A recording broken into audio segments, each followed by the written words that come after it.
orang-orang yang mau mendekat dengan Allah. Orang itu enggak bukan orang miskin, tapi dia Allah. Jangan pernah membenci, jangan menyakiti, jangan apa-apa. Karena itu yang dimiliki Allah, tidak orang lain. Makanya orang itu kebanyakan orang mencari cinta biar dapat jabatan, cintanya bupati, cintanya itu. Saya itu tidak itu.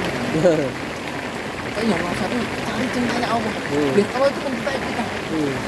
Karena kalau ada apa-apa, tidak ada yang nolong.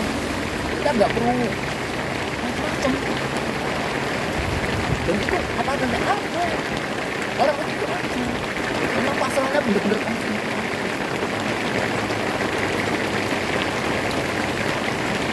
Nyarinya di mana orang kayak gitu tuh? Nggak ketemu.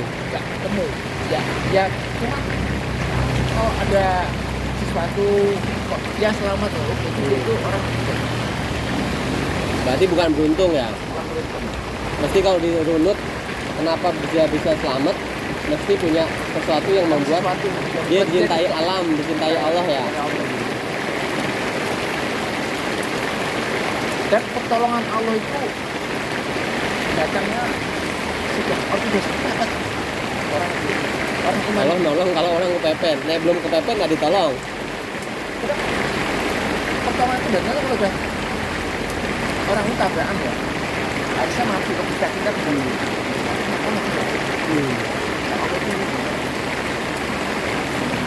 Nggak tahu dia ngamalin apa, dia melakukan apa, kita kan nggak tahu. Berarti dulu pernah kepencet juga sampai habis, sampai kepentok, udah pernah belum? Saya pernah diajar orang mas. Misalkan di Jalan Wonosari, saya masih umur berapa ya?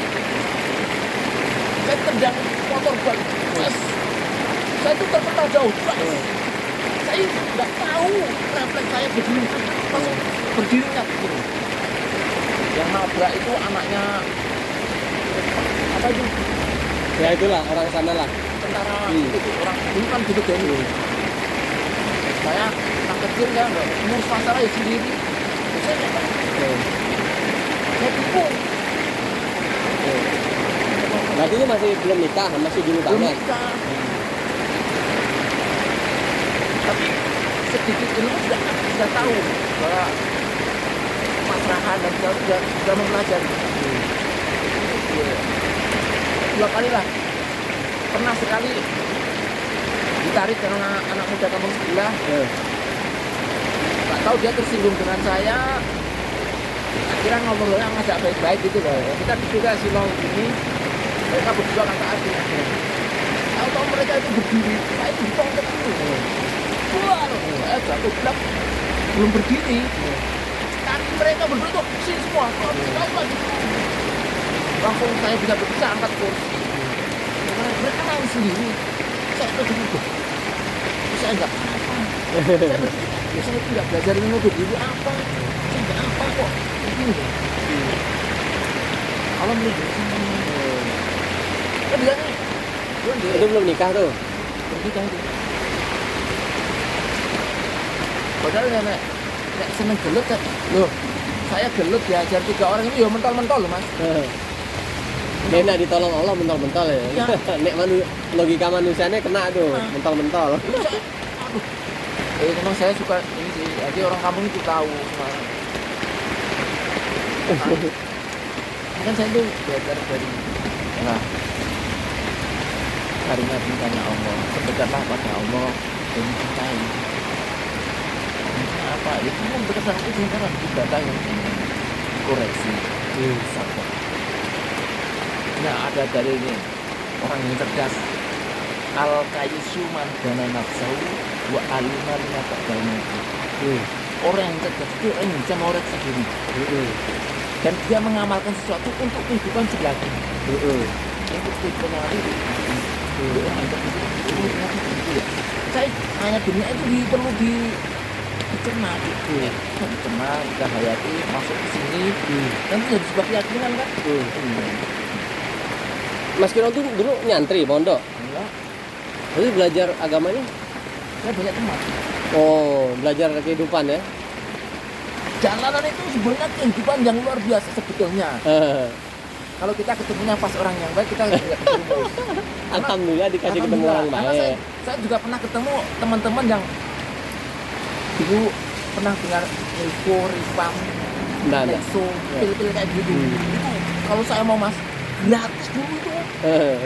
Ada temen kayak gitu. Ada, Selamat. saya masih kuat. Nah, terus gimana di tengah orang kayak gitu bisa selamat tuh gimana? Itu saya cuma mereka, saya mudah udah jualan kayak begini loh. Jualan angkringan. Ah. Angkringan sini, kalau malam minggu isinya itu bukan minuman saya. Mention, buat di kepala anjing itu masih utuh dimasak, dimakan. Klaten biasa ya? Bukan di Klaten, di Jogja sini. Oh di Jogja malahan. AAU. Au. Sebelah selatannya tuh. Aku, ya ampun, saya lanjut begini terus, hancur saya. Terus itu belum nikah tuh? Belum. Jadilah orang datang biasa dulu orang ngutang dulu. Ngutang kalau bayar nggak bayar, nanti nunggu. Saya kan emosi mas, masih muda. Karena gimana ya kerja nggak ada duit? Tak bentak lah itu. Orang Lampung tapi namanya begitu. Saya pulang kerja dihadap 2 orang. Wah, hajar. Nggak tahu juga itu juga pertolongan Allah itu. Yang pulang tinggi besar itu. Yang artinya bawa bayonet tentara itu. Yang nggak berani turun. Kayak gitu. Dia mukul saya aja. Tak banting itu nggak bisa apa-apa. Itu kalau Mas Gino ambil hikmah, kenapa masih ditolong sama Allah sampai sekarang tuh? Mas Gino ambil hikmahnya apa? Ngapain Allah nolong seorang Mas Gino itu loh? Saya belajar tidak untuk membenci siapapun. Tidak apa? Membenci siapapun. Tidak membenci siapapun. Nah ini nggak membenci siapapun kita keceplosan ini. Nah, Ampun. kadang-kadang kalau kita kan mesti besok. Kalau nggak sadar ya. Biarnya kan nggak gitu kalau biar ditinggal Allah. Iya bener. Ya nggak? Maksudnya cuma astagfirullahaladzim gitu ya. Kan harusnya kita ada doa. Doakan yang baik-baik. Kita saat terjolimi begini, Ya Allah, semoga rezekiku lancar, hujan lancar gini Mas Gino, angkringannya tambah sukses, semua sukses deh. Oh kerjaan lancar, ini masjid ya Allah semoga kebeli, ini tanah 5,88 miliar gitu ya. Kata ustad, kata orang-orang pintar yang di TV itu kan, ucapan itu loh ya. Gini kan. Dan doa itu sebenarnya nggak perlu ribet-ribet dan macam-macam. Tunggu poin apa perlunya. Perlunya apa? Intinya tingkat kepasrahan kita loh. Di situ itu belajarnya tuh lama dan perlu sakit-sakit. Iya. Perlu sakit, perlu mau mati juga mungkin. Buat dapat hikmahnya. Baru nanti bisa masak. Oh ini loh. Tapi maksud mesti sakit-sakit dulu Mas Gino. Yang Nggak saya bisa. alami. Oh nek Mas Gino. Ya tadi loh, nek misalnya sampai bisa apa namanya kok Allah mau nolong Mas Gino gitu. Hikmahnya sekarang apa kira-kira? Kan nek misalnya mungkin ada orang kan kemudian ditolong Allah hikmahnya terus sekarang dia jadi kaya raya, punya apa itu segala macam. Nek Mas Gino lihat sendiri kan Mas Gino masih juga capek jualannya gitu loh. Oh masih tetap semeleh senyum-senyum itu loh. Apa hikmahnya tuh? Hikmahnya kita masih diberi kesempatan untuk mengumpulkan bekal untuk kehidupan yang akan datang. Oh gitu. Karena sebetulnya ini ya, mohon maaf, bukan saya nggak suka duit. Ya suka mas, kasih duit mau kasih berapa mau. Itu duit itu kan cuma alat. Ya, kita tuh mau mati loh. Nah berarti besok nek saya kasih dari Lazis ya Mas Gino masih terima, mau terima. Diterima kalau saya kira nggak, wah Mas Gino sombong nggak punya. Orang kere nggak mau kan. Jadi saya nggak salah. Itu namanya mungkin Allah itu membuat saya seperti ini. Ada orang-orang kaya yang mungkin kalau tergerak hatinya, saya nggak mau mengemis, bukan itu, nggak minta. Saya nggak mau minta. Kalau dikasih saya nggak akan nolak, nggak pernah nolak. Dikasih.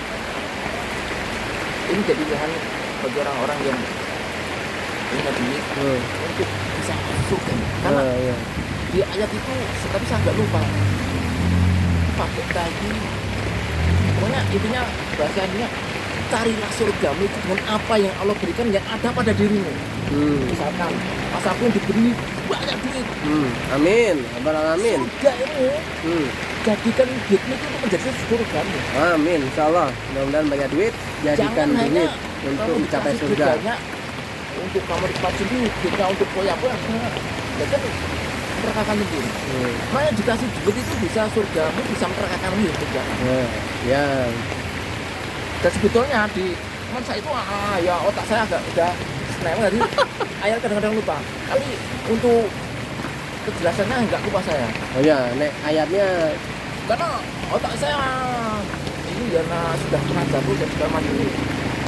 Kadang-kadang ada suratnya ada yang lupa, sedikit ada itu niatnya lama loh mas. tapi masih banyak. Hafalannya Mas Kino masih banyak dibanding saya ya banyak Mas Kino hafalannya. Masih. Nah, itu berpikirnya saya berpikirnya dengan kehidupan ini. Saya umur segini itu berpikirnya, saya mempersiapkan rumah saya yang 2 meter itu. Saya mempersiapkan. Orang itu mati, ingin matinya itu husnul khotimah kan? Apakah husnul khotimah itu hanya cukup diam saja? Enggak. Kita harus di surat Al-Baqarah itu wa infaqu fisabilillah wa la tulqu bi aydikum ila tahlukah innallaha yuhibbul muhsinin. Infakkanlah sebagian harta ini jalannya Allah.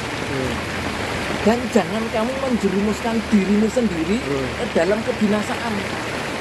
Intinya berarti kita nggak mau bersedekah, nggak mau kita itu gimana kita ke neraka. Meskipun dia 2 tahun bersedekah, kita kan macam-macam gitu. Karena ilmu itu man aroda dunia fa'alaihi ini, wa man arodal akhirata fa'alaihi ini, wa man aroda huma fa'alaihi ini. Seseorang itu kalau ingin urusan dunia itu pakai ilmu. Contoh, Mas Agung pengen jadi guru, pakai ilmu, nggak tahu-tahu Mas Agung jadi guru. Mas Agung harus sekolah dulu, ilmunya di situ pakai itu. Contoh itu. Ini bisa bikin bakwan, Mas Agung dikasih macam-macam gitu. Mas Agung kita bakwan, nggak punya ilmu. Nggak jadi. Mau ngapain ini? Jadi kan ilmu itu perlu. Begitu pula dengan namanya akhirat. Karena itu harus tahu ilmunya dulu, baru nanti kita praktek mau ngapain. Makanya ilmu agama itu enggak. Ini kita tahu, kita ilmunya, tahu hukumnya, baru kita praktek sendiri. Implementasi kita. Karena bukan apa ya, tapi bunyinya begini. Wakil kal janatul lati rizkumuha bima kuntum ta'malun. Tak paris ke apa itu swarga kanggone wong-wong sing gelem ngamalke. Ngamal itu melakukan. Pinter pun ilmu tahu banyak, tapi tidak diimplementasikan ke dalam bentuk nyata kerja. Bisa jangan bohong. Mati ya sudah, selamat sudah. Agama itu nggak ada apa ya. Sebenarnya ilmu agama itu nggak perlu beli, nggak perlu apa. Orang yang tahu tuh pasti memberi. Sama nabinya begitu. Kalau zaman sekarang jangan tanya lagi kamu.